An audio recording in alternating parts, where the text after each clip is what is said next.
What's up, you guys? We are here for our Saturday night secret sermon. This is our Secret Teachings of Jesus series where we delve into the Gnostic Gospels, usually after midnight on Saturday nights. Currently, we are in the Gospel of Thomas. Right before this, we did the Gospel of Mary. Before that, we spent like a year and a half going really deep into each portion of the Gospel of Philip. And then before that, we did the Secret Book of James. And that has been a few years ago, and that was the first one we did. So I can't remember whether we did the entirety of the Secret Book of James, but it's coming up again. In this week's portion, we are doing a part 2 on the saying in the Gospel of Thomas that we covered last week. And the saying revolved around the character James the Just. So the Gospel of Thomas is a gospel that focuses exclusively on the teachings of Jesus. It doesn't talk about them going out and about around the region or Jesus performing miracles. It doesn't talk about the crucifixion. It doesn't cover any of those focuses. It really strictly catalogs the sayings or phrases that Jesus would use, or the imagery that he would reference regularly. So this basically lays out all the main ones, I guess, that he felt compelled to share. The context of who is Thomas. So it's presumed to have been authored by Judas Thomas, one of Jesus's siblings, one of Jesus's brothers. His name was Judas Thomas. There were 4 names back then, and everybody has the same effing name, so sometimes it gets confusing. So there's also different schools of thought in early ancient Christianity. Some thought that Jesus had a twin or an identical twin, and they thought that Judas Thomas was Jesus's twin. The more I kind of learn about the Gnostic Gospels and all of generally the ancient Christian times of the 0 to the 100s, that era, it was full of people who were spouting false prophecies, but also people who were writing and sending letters to one another in this early age of this developing Christianity, this new belief. And people had different accounts from where Jesus and his disciples would visit. And so people were also having a lot of prophecy back then. And what I'm kind of thinking in my mind and comparing it to now is that whilst obviously the prophets, the major prophets and the minor prophets, the Bible, they were legitimate prophets. And I think that there probably were lower level prophets that were just scattered about that just didn't have the weight or the importance at the time, but they did writings as well. And there were a lot of them. And so I would almost understand it you see there are a lot of influencers now, and there's a lot of people with platforms to talk. And they talk about important subject matter, and they may or may not be experts on them, and they may or may not be legit, right? And so I kind of like to hold that image in my mind, I guess, for context. Now, however, though, these particular collections have been painstakingly preserved by the people who did preserve them. And it's a miracle they lasted, and they were hidden for a reason. So I recognize truth where I see it, right? So I don't really get too hung up on whether the authorship of these were 100% legitimate, or I want to know every detail about who wrote this. Because even in the canonical Gospels and so in the canonical scriptures, so many of the books were collections of things that were passed down by word of mouth, like verbally. There's the written Torah, and then there's the oral Torah. And so a lot of teachings were given from master to student. Master to student, they were kept in secrecy for protection or for whatever reason. And they were passed to people who could have the capacity to begin to understand the concepts, but also who could be trusted to keep these, because once these concepts got out and into an audience of people that weren't ready for them, then that could have spoiled the fruit, so to speak. And so some of the advanced teachings and secret teachings of Jesus were saved for very few people. And then Kabbalah also was passed down in secrecy for thousands and thousands of years since the beginning. And so it's only been in the recent decades, since like the late 1900s, like into the 1900s and into the middle of the 19th or 20th century, Kabbalah started becoming more widespread. But otherwise it was a very secretive thing, and only like a master could like choose the students, or the students would ask the master, and they would be given it directly. It couldn't really be studied publicly. All right, so off on that tangent. So whereas some of the Gospels have these like dialogues and scenes playing out, the Gospel of Thomas, presumably written by Jesus's brother, Judas Thomas, some believe to be his twin. That could be, very like the tabloids, just hearsay, or there could be legitimate, I don't know. So that's who wrote these. Okay.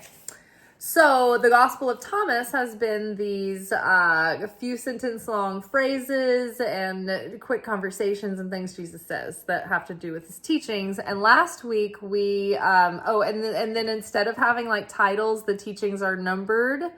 Whereas like in the Gospel of Philip, those had titles for the paragraph. So the last week we left off with saying 12.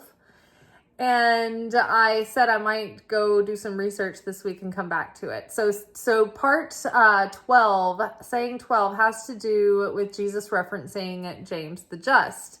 And so I wanted to look more into who James the Just was, although we did dissect this saying pretty deeply in a spiritual level last week. So I highly recommend, if you didn't see last week's episode, you should watch it to supplement this episode as well. So to set it up a little bit, the James the Just, the footnote referenced the secret book of James. And so I started to read the secret book of James, and it referenced like the first and second revelation of James, I think. And I wanted to know more about James the Just. And so I started to read the secret book of James, but instead of just going straight into the book and the gospel, I went to read the introduction. I started getting really interested in the introductions to these, because it explains a lot of like historical facts and context, and puts everything into perspective really nicely and neatly. So that's interesting. So I read the secret book of James and the introduction, and that's where we're going to focus on that this week. I'll read you guys the introduction, and it'll explain who James the Just is, and I have things to say about it, and you're going to laugh, because if you've been watching these episodes for a while, there's just like an inside joke there for us. Okay, so the saying was saying 12. And it starts as this. It says, "The disciples said to Jesus, 'We know that you're going to leave us. Who will be our leader?' And Jesus said to them, no matter where you have come from, you are to go to James the Just, for whose sake heaven and earth came into being." So I'll say that again. So the disciples said to Jesus, "We know that you're going to leave us. Who will be our leader?" And Jesus said to them, no matter where you have come from, you are to go to James the Just, for whose sake heaven and earth had come into being.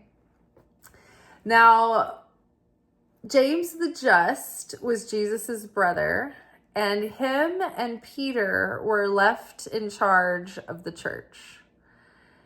And I think that's important to note when you hear the context of this statement, like, okay, the disciples, so the two people that Jesus left in charge of the church after he was crucified, resurrected, and ascended, he was like, okay, everybody, I'm going to leave, but I'm putting James the Just and Peter in charge, right?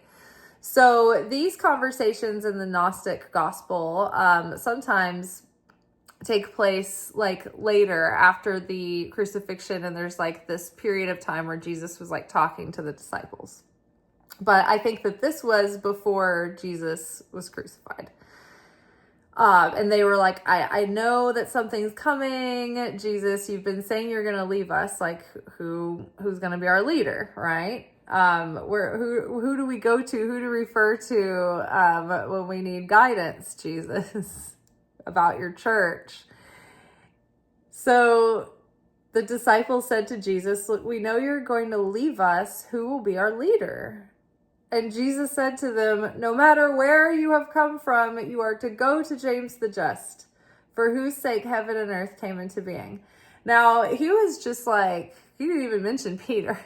He was like, no matter who you are, what your business is, where you're coming from, no matter where you're coming from, go to James the Just. Now, that like where, so no matter where you, what, it's always weird the way that they phrase these sentences. And that's what I think gives me so much pause to be like, what does that even mean? Like, how do I interpret this? And I'm when like, did they do that on purpose? So no matter where you have come from, you are to go to James the Just. So I think that in a way, like intuitively, I'm like, no matter what this is concerning, no matter what you have brought up to the, like what point you've brought up, maybe the James is the best one to oversee it. But also people from different regions and areas, and they like people would group together in different schools of thought. Right? Like one school of thought, for instance, from ancient Christianity that was developing its own sort of brand of like the early Christianity and early Gnosticism was called the Valentinian school of thought, right? So maybe like there's a way to perceive that's like, no matter where you're coming from, like what school of thought that you're coming from when you're asking about issues. Because like, for instance, Judaism, where they all are coming from, like the roots of Judaism are to look at Torah and argue over interpretation, and like debating and arguing things out is the way that they would study Torah. And so there were different temples, like the different schools of thought, right? Like there were the Sadducees and there were the Pharisees, and there were like different groupings of like the dudes. And they had different sort of like hermeneutic lenses and ideologies. Like I think that the Sadducees they only accepted the first 5 books as the Torah. That was the only like divinely inspired books, and everything after that they're like, I don't know, whatever. Like they disregard it like they do the Gnostics. But the Gnostics might have been disregarded because they were believed to be so powerful. And so that they were trying to like, discredit the Gnostics. But like the Sadducees really just didn't believe that any book past like the first 5 books of the Torah were legit. And I think that they didn't believe in like an afterlife either. And then there were like the Hellenistic Jews, which had taken on like Greek philosophy and Greek practices, and were looked upon as being corrupt. And then there were the Pharisees, who were like to the letter of the law, and they were like kind of like the religious law enforcement. So there were some other different ones, but you can see where I'm coming from. Like they would each have their school of thought, right? So maybe, James or Jesus was saying, look, wherever you're coming from, whatever school of thought you're coming from, maybe he had the foresight to, obviously, to like know that this was going to be the case. Then no matter where you're coming from, just go to James the Just, because he is going to keep this uniform and he understands what's going on. Now, the inside joke I was going to talk about is the fact that, like, whenever we're reading, especially in the Gospel of Mary, like, Peter was really showing his ass through that whole gospel, and he was just being a donkey of a man. And the other disciples were even calling him out on it. They're like, you are absolutely miserable. Like, why are you acting like this? And like so many times, like Peter's the one that like is sort of like, I don't know, he's got a little bit slow. He's a little bit of a blunt instrument. He doesn't get it. Like he doesn't understand, like he's willing to have faith and like go along because he witnessed miracles. So it's like he knows he's supposed to believe, but like he doesn't have like the wit, like the understanding, the ability to perceive and comprehend and understand the deeper meanings. Like, have you ever had known someone that had like all earth in their chart and they could not understand a metaphor? Like maybe you're trying to illustrate a story to them, and for the sake of like making the story more fun and dramatic, you exaggerate a little bit, for comedic effect, or you use like a metaphor. You say it was like this, and like the person with all earth in their chart, they don't understand the similes. They don't understand. They're like, they get all hung up on like the fact that you've exaggerated. They're like, no, it wasn't that many, and you're just like, just illustrating more of the essence of the moment rather than the literal of the moment. And I think that like Peter a lot of times struggled with like, because I think he was a very literal person, and he struggled with the esoteric and the metaphysical and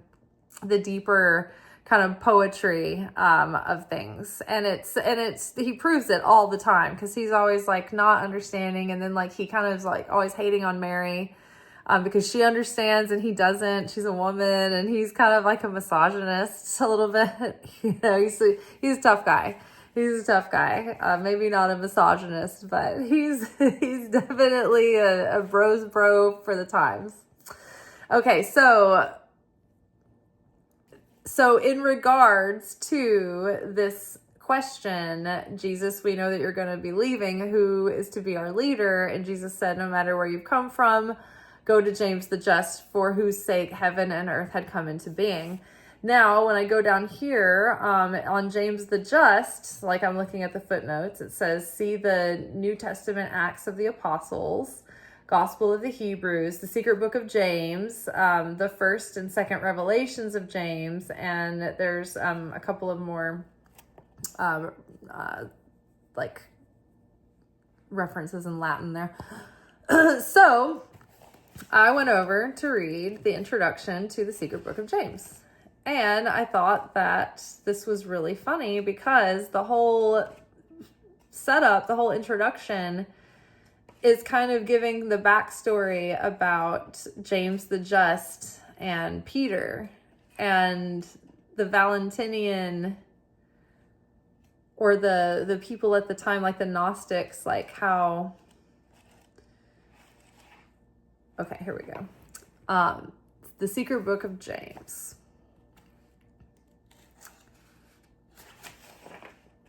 So I'm going to read y'all this introduction because it's not that long. It's like 2 pages.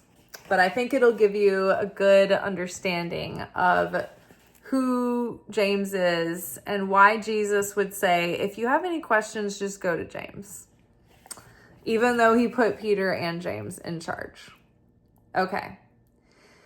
And I also was thinking, you guys know, I've been building this other channel on another platform the Elizabeth Rose, and I was going to focus more on like in-depth Bible study and things like that. And I was going to set up like a $5 membership fee for like deeper studies, so I could take on more content creation than I'm already doing.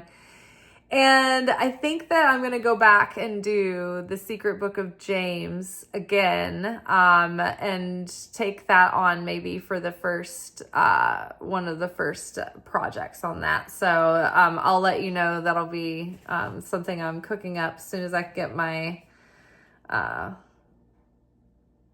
birthday week behind me, my mom's birthday week behind me. Okay, let's start. So, written for a fortunate few. The text called the Secret Book of James is a letter that James is said to have sent to an addressee whose name is unfortunately in a lacuna. Only the last 3 letters in Coptic have survived.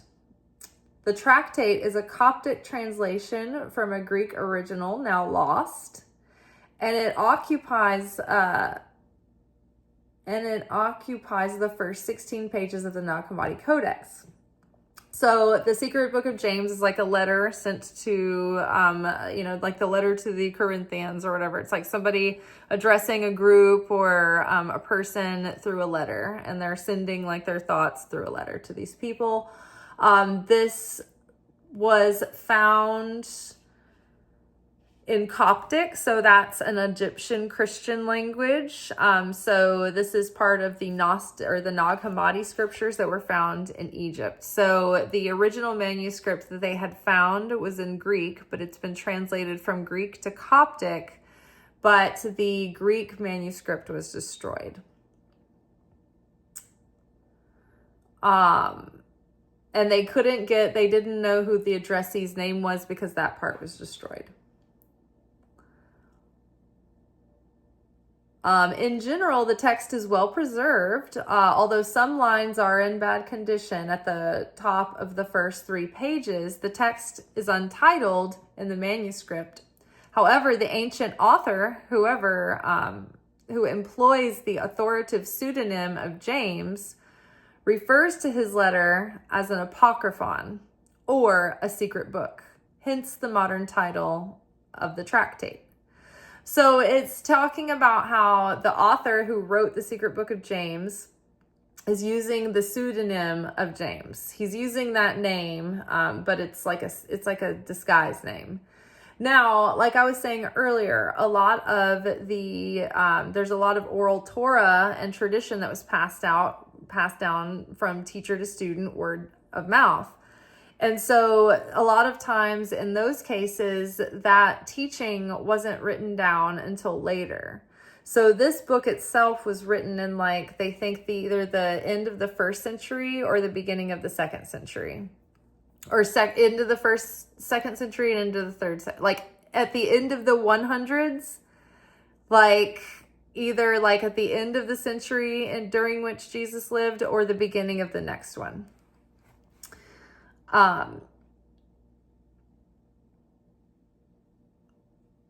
No, I'm off. So it was either in the later 100s or the early 200s, but Jesus lived in the zeros. Okay.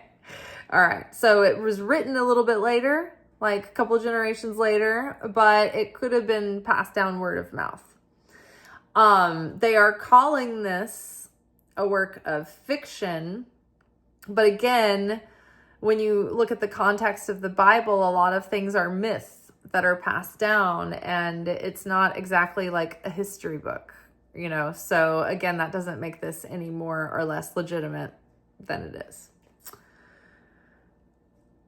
Okay, so the text is untitled in the manuscript. However, the ancient author, who employs the authoritative pseudonym of James, refers to his letter as an apocryphon, or a secret book, hence the modern title of the tractate. The Secret Book of James follows the ancient epistolary style for the openings of a letter: the name of the sender, name of the addressee, salutation, and a greetings of peace, as well as its conclusion. The letter has been sent by James. It is said at the request of his addressee, and it contains an account of a secret revelation that the Savior gave to James and Peter. So this letter, this book, it's as if somebody was like, hey, will you write down that revelation, that secret teaching that Jesus gave you, and send that to me in a letter? Like, hey, will you text me that later, kind of thing. This is by behest of the addressee, right? So if you're going to receive the letter, you're the addressee. And the writer is writing because the person requested the letter. And they requested that they be given some insight on the secret teachings that Jesus gave to James the Just and Peter, formerly Simon, but now Peter. So the letter has been sent by James, and it is said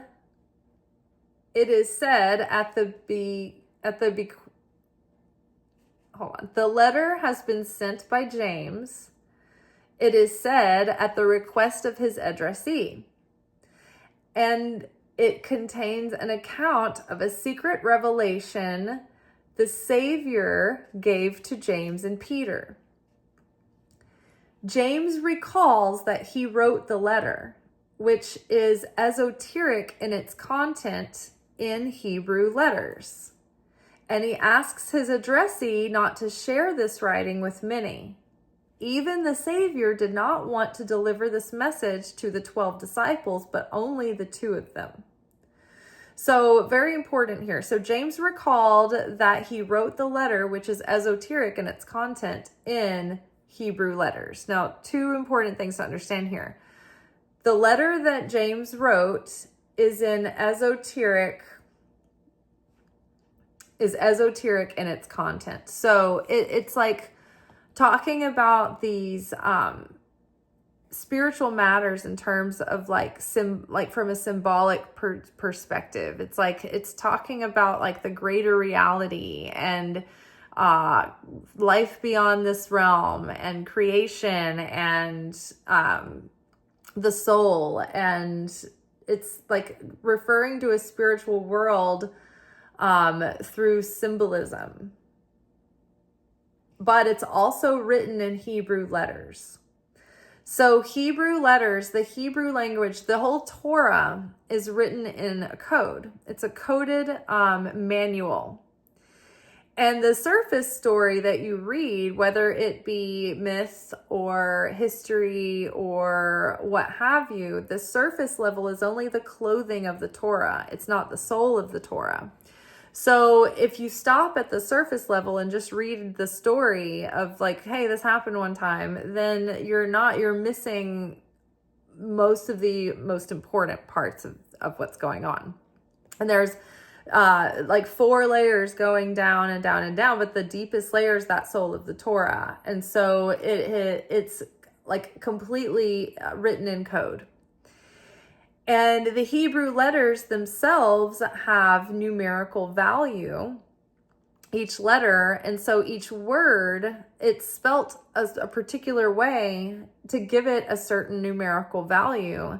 Because again, even within the code of understanding the symbolism of the Torah, when you know the gematria, which is the numerical value and numerical system of the letters and the words, then you start to draw certain understanding of what references are being made, because that this word has the same numerical value as this word or this important key force, right? So it's like you start to put together chains of association through understanding the numerical value of the words through the Hebrew letters. And then there are, like, for instance, many psalms and prayers throughout the Bible that are also written in code, whose like the first and last letter, if you like combine all of those, like they make different words. Or like each line of like a psalm, it starts with like a letter that like corresponds to one of the names of God. Like it's just like goes on and on and on. So the Hebrew language itself it has its own like life force.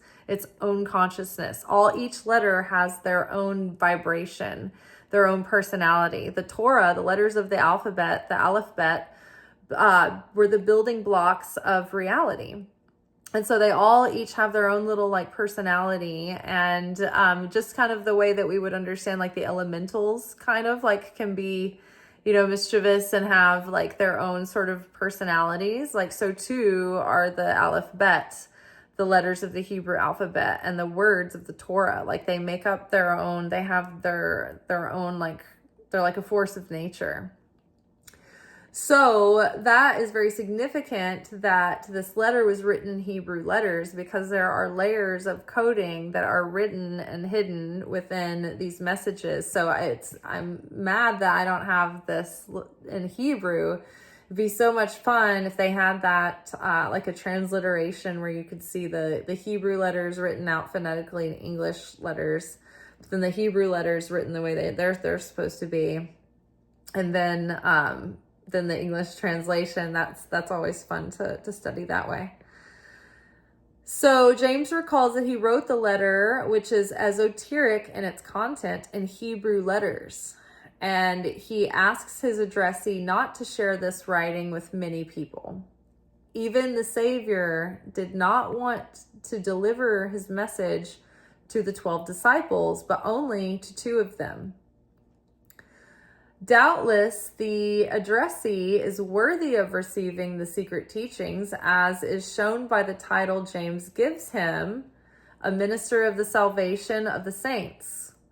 The saints can be the members of the Gnostic community, or more generally, the elect believers who are deserving of salvation.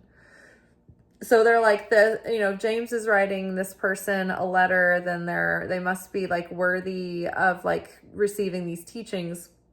They must merit receiving the teachings, because at the very least, they're kind of like a minister of the salvation of the saints. So it'd be like one of the ministers, or like maybe like a missionary of like the belief, or a member of the congregation. Like they're one of their students at least. And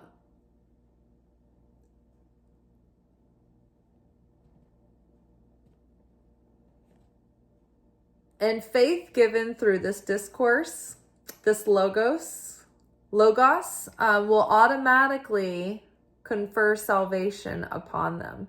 So these teachings, this logos, was so powerful that it would automatically trigger someone into salvation, which also is, it kind of like, if it's not by their choice, then it's coercion. There's no coercion in spirituality, so it messes with someone's free will. So that might also be a reason why, Jesus was like, be careful about who you share this with, because the revelation will just automatically confer salvation upon them, and it takes away their choice.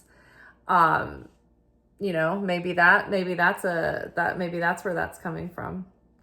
In the literary fiction of the Secret Book of James, so they categorize it as literary fiction, but like, again, we said, all the different books of the Bible are different.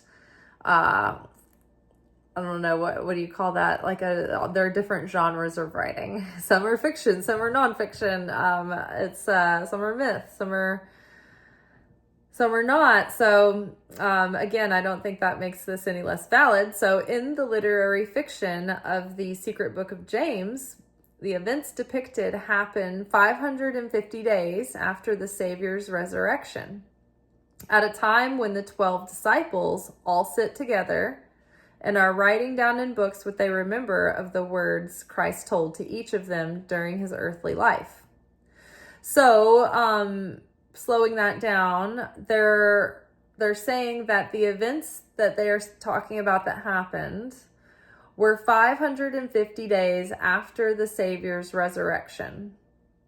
So again, there is this gap of time where between Jesus's crucifixion, his death, and his resurrection. It's like before he truly ascended and left all the realms that we are attached to.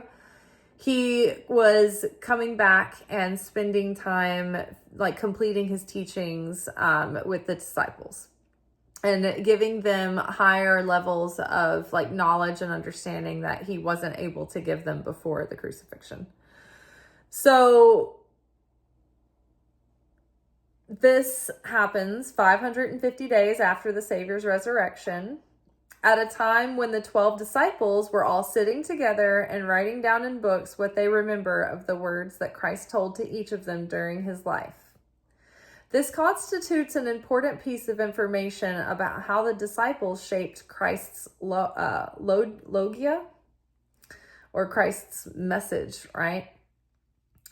A process also recorded elsewhere in early Christian literature. So this isn't the only place that they talked about them sitting in groups. Like other places in the Christian literature talked about them sitting in groups and trying to remember everything that Jesus had told them, and they're all writing it down. And then you're like, maybe you should have written it down when you were there. Like some people did. So there's this gap of 550 days between the resurrection and the second coming of the Savior.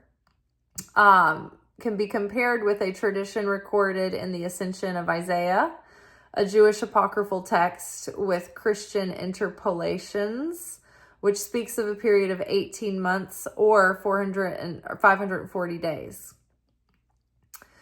The intention of the Savior is to draw James and Peter apart from the other disciples and help them to be filled, a technical phrase in Gnostic thought linked to pleroma and fullness through his revelation.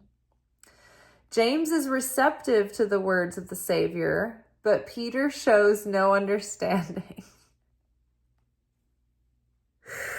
This is what I know. I've been kind of, hard on Peter over the years because I just had this inherent like instinct that like, is it just me or does Peter never seem to be getting it? Like, but it's not just me. They made it a point to talk about this in the introduction. So let's say that again. So the intention of the Savior is to draw James and Peter apart from the other disciples and help them to be filled, a technical phrase in Gnostic thought linked to pleroma and fullness through his revelation. James is receptive to the words of the Savior, but Peter shows no understanding. The two figures have been interpreted as opposing symbols of the Gnostic community and the emerging Orthodox Church. So at the time, the difference between James the Just and Peter were starting to symbolize the two merging branches of the church that were sort of breaking off at the time. One branch being the Gnostic thinkers, the Gnostic church, who believe that you have a direct contact with God and you don't need an intermediary and you have a direct link from within, versus the emerging Orthodox church, which was more about strict, follow the rules. It was a continuation of the temple culture of Judaism that they were just trying to reform. So you've got to go to the temple, you've got to meet the priest, you've got to pay your, penance or whatever. So the two figures have been interpreted as opposing symbols of the Gnostic community and the emerging Orthodox Church.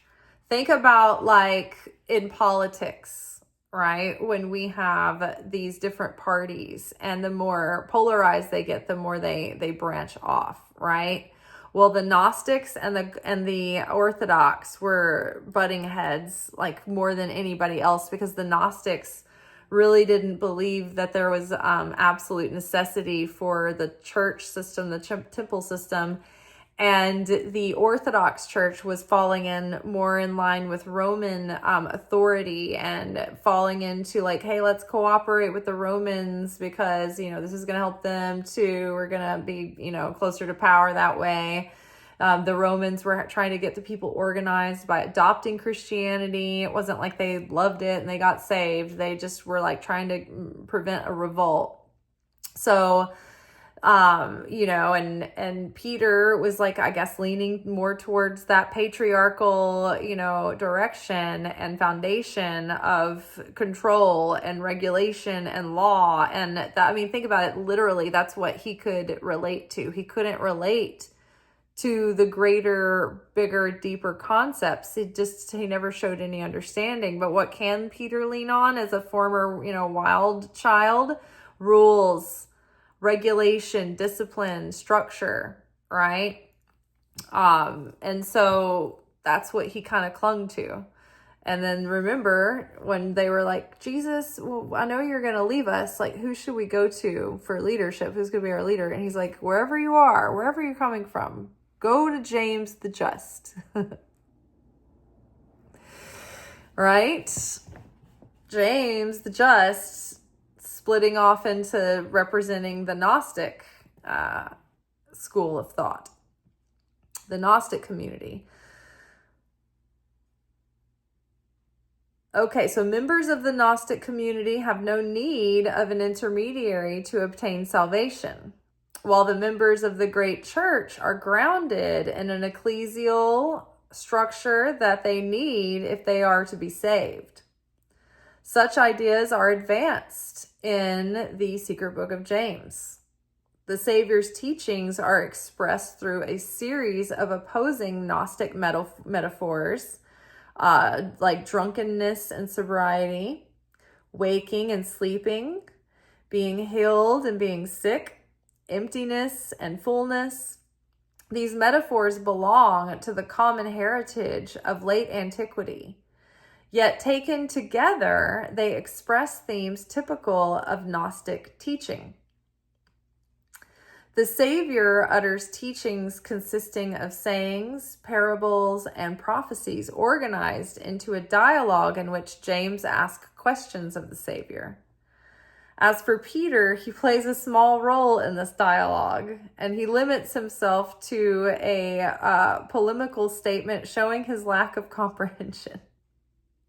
And then my note here was, because I was reading up on this last week when I was eating my dessert at the restaurant and drinking a cocktail, and I said maybe because Peter, okay, so Simon is Peter, but Simon started off as Simon, and then God renamed Simon Peter, and Peter means the rock. And I said maybe Peter is as dumb as a rock. But then it made sense, because the foundation upon which Christ built his church is the rock. Peter was one of the foundational leaders of the church. What do we see after 2,000 years of contemplating Christ's pretty direct message that people still don't understand, and at least enough people to have been swayed off path? They can be quoted a Pulp Fiction quote and not even know that they're not even getting anything from the real Bible. Like, they still don't know. So it's like, yes, the foundation of the church that Christ built is largely built on people who don't understand the actual deeper teachings of Christ. The foundation of Christ's church, even to this day, is built on masses and masses and masses of people who don't understand Christ's basic message, let alone the deeper message there. Now, it's not everyone. Thank God there are people who understand the basic message and the basic idea behind it. And I think a lot of people are speaking up about it, which is interesting to me, is that it's all these people of all these different faiths, including atheists and agnostics and pagans, who are all like, actually, all of this stuff is like, the Bible's really being weaponized because Jesus actually said this and this and this and this. So it's not a case of like the typical people that you would think that don't understand the message. No, they understand the message very clearly. It's so many people who are like Peter, who are right up there in the front row, but they don't they don't question that they don't understand. They're just like, they have hubris. They're like, oh, I get it. I've got it. I've got it. Like Socrates, not to be a Hellenistic Jew here, but Socrates said, and Plato wrote this down, that a wise man knows he knows little. And it's fools that think they know everything, right? So the foundation of Jesus's church is largely built upon people who are not Bible literate, and they don't understand Jesus's deeper message, and they certainly don't understand the secrets of the Torah. They don't see the soul of the Torah. They are only perceiving the clothing of the Torah. And if you watch last week's episode, we read a passage, I think recently, out of the Tikkun Zohar that delves into the idea of someone not understanding the real soul of the Torah and the importance of understanding the difference. So here we go. So the Savior's teachings are expressed, okay, and let's see. As for Peter, he plays a small role in this dialogue, and he limits himself to a polemical statement showing his lack of comprehension. Let's see. The foundation upon which Christ built his church, Peter, the rock, who always lacks understanding, referring to the fact that the majority of Christ's church is built by and made by those who don't understand the deeper teachings. So we already talked about that. Okay. The literary genre of the Secret Book of James is heterogeneous. The tractate is a letter reporting on a revelation shaped into the form of a dialogue. So they're saying here, like, it's like the style is like, it's like they wrote a letter, and then in order to communicate this revelation, like they write it in the form of like me talking to you guys, and I would be trying to convey this point, writing it down by like kind of like talking it out with an imaginary person who's asking a question. Or I could create a character that's sitting there and asking me questions to prompt me to answer them. So it's a style of writing. The letter may even be, so let's see, the literary genre of the Secret Book of James, Although classical rules of epistolary style are known by the author, the treatise is marked by themes belonging to the genre of esoteric writing. The letter may even be frame added later to the original content by a redactor. As for the body of the text, it is an example of revelatory dialogue in which an inquirer asks questions about hidden matters and a revealer provides answers. Well attested in Jewish and Christian tradition, the revelatory dialogue has evolved from a real to an imaginary dialogue. There are good parallels in Gnostic literature, Dialogue of the Savior, Pistis Sophia, and the Book of Jude.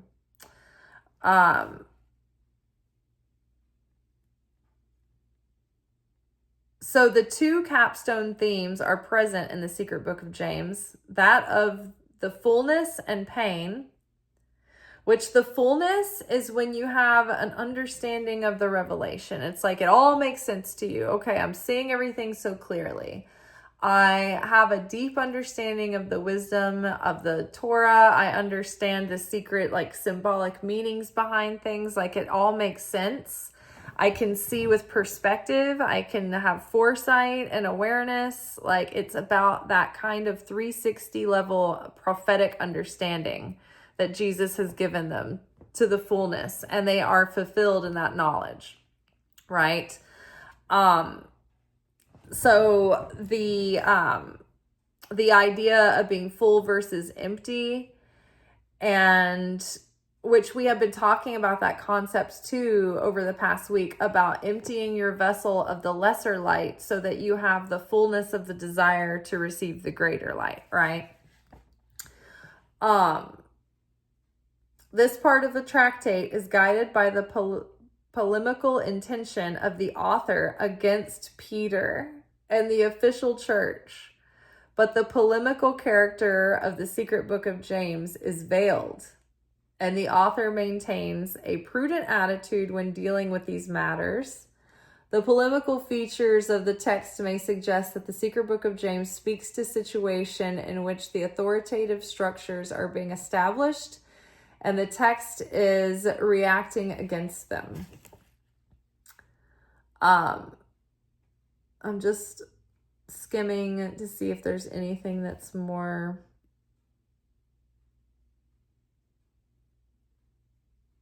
The theme of the chariot of spirit that bears the Savior aloft recalls the Jewish Merkava speculations on the divine chariot of God. The vision James and Peter experience in paralleled in the Jewish pseudepigrapha, for example, in Enochian literature. After seeing and hearing angelic trumpets and a great deal of turmoil, the two disciples ascend to a higher place where they can hear angels praising and rejoicing, as well as celestial majesties, the highest classes of angels, singing hymns.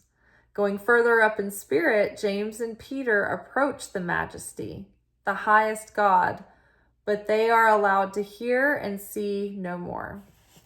So they are taken into like this throne room vision where they are allowed to approach God and they can be in the presence, but they are allowed to hear and see no more than that.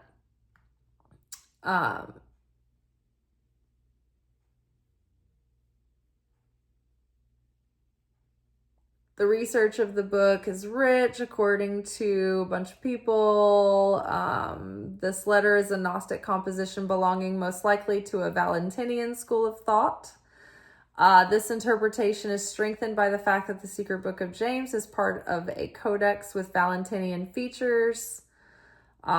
Expressions referring to the Savior have a Gnostic flavor. For example, the Savior says, "I shall return to the place from which I came." And in a similar vein, "I shall ascend to the place from which I have come." And I think that's all that's relevant. But the point is that when in the Gospel of Thomas here, when the disciples ask Jesus, "Hey, we know you're going to leave us. Who do we go to as our leader?"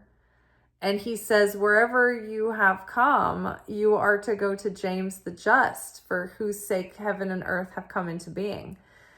He's pointing out that James the Just is the one who actually has the fullness of the revelation. He understands. He wasn't just given words that he can vaguely comprehend and then remember and regurgitate to others.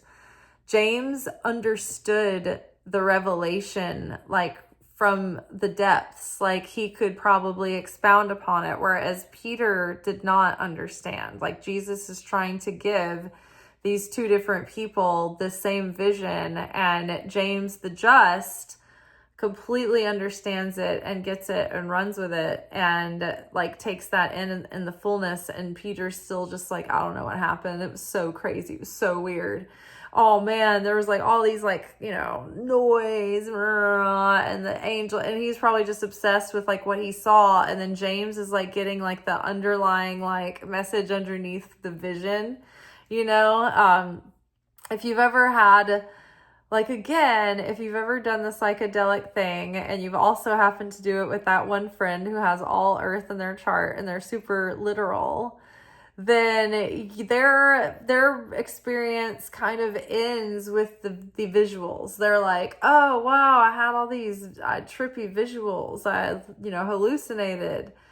But then the person, that would be the Peter, but the James the Just person would be like, "Oh my gosh, and I saw these things, and like I just knew that like they were showing me like all the people in my bloodline, and I was like healing like even people like from like ancient times." And like it's like they're seeing images, but they know what the images mean. They know why they're being shown these images. They're able to interpret it and go deeper. So yes, so I love that the whole point of this statement is, Jesus, we know you're going to leave. Like, who are you leaving in charge? And it's like, I'm leaving mom and dad. And Peter is definitely dad. And James the Just is mom, who knows what's going on and is going to get everybody there alive and dressed and fed with their appropriate medications and different various needs. Okay, interesting. So the disciples said to Jesus, "We know that you are going to leave us. Who will be our leader?" And James said to them, "No matter where you have come from," Jesus said to them, "No matter where you have come from, you are to go to James the Just, for whose sake heaven and earth have come into being." Now, there are portions in the Tikkun Zohar that talk about how the heavens rejoice over the luminaries that revealed the deeper light of the Torah, and how they shine like the brightness of the firmament. And it is a consistent theme that when a person or a student or a luminary receives the Logos and they understand it, it fills the heavens and the upper realms with celebration and joy, and it crowns them in righteousness. It is such a big deal. And they love a soul so much who not only seeks out the wisdom of the Torah and the sacred scriptures, but when a person or a soul actually understands them, they have understanding, it's like it's popping off in the upper realms. Like, people are up there going wild with excitement.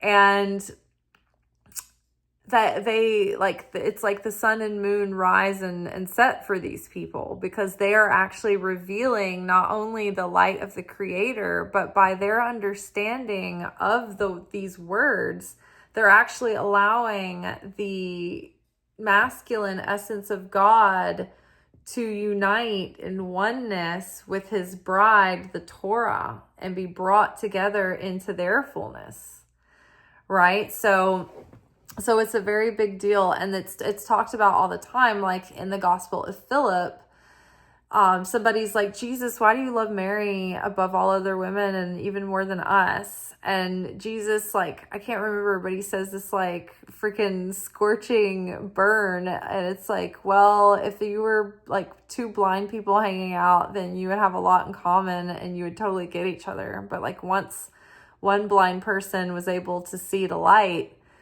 they wouldn't really have, the blind person's still blind, but the person that has seen is now able to see. So they have left that lower experience and they've risen out of it because their consciousness has been expanded beyond what it used to be.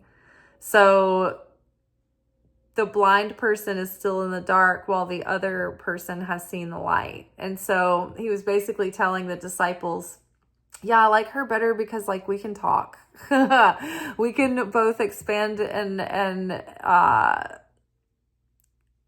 expound upon these concepts, and I can talk to her, and then she has thoughts that she can share with me back. Not just, "Oh, that's so cool, Jesus, tell me more. Can you tell me more about myself? Can I tell you about this issue that I'm having with like so-and-so right now?" Like, it's not just suck the life out of Jesus. It's like actually like a two-way conversation. Yeah, I like hanging out with her. She gets it, and we can like talk, and she can talk too, and that brings me joy, right? And so again, James the Just was one of the ones who got it, and he was given the fullness of the revelation, and God tried. He tried with Peter. Peter the rock. And other things about the rocks in the mineral kingdom. So there are 4 living kingdoms, and the mineral kingdom is like the lowest living kingdom. They have the least ability to move or communicate, but like they still have an essence, they still have a purpose, they still have a personality. Plant kingdom has a little bit more sentience. They have a process. They do move. they have a strategy on trying to receive the needs that they have to live or die. The rock kind of just accumulates over time. It doesn't really live or die. It just gathers and becomes. So the plant kingdom does move around a little bit. And then you've got the animal kingdom. And the animal kingdom moves around and they make noise and they have strategies and they have feelings and they have thoughts, but they don't have like a soul's calling. They don't have tikkun. Whereas then you get to the speaking kingdom, and the speaking kingdom, we have the ability to speak. We have the ability to move around. We have the ability to practice free will and choose for ourselves. And so one of the things that distinguishes one kingdom from another is the amount of desire that kingdom has to be like the light of the Creator so that they can be one with the light of the Creator. And they demonstrate that desire through their movement. Isn't it interesting how if we don't have enough of a desire, we're not going to take action, right? So our desire is most when we are in the speaking kingdom. It is a little bit more than the mineral kingdom as a plant and a bit more as an animal, right? But the lowest level of these species, as far as their ability to have desire to take in and to be able to return what they've taken in and move and have desire to be like the light, is the rock.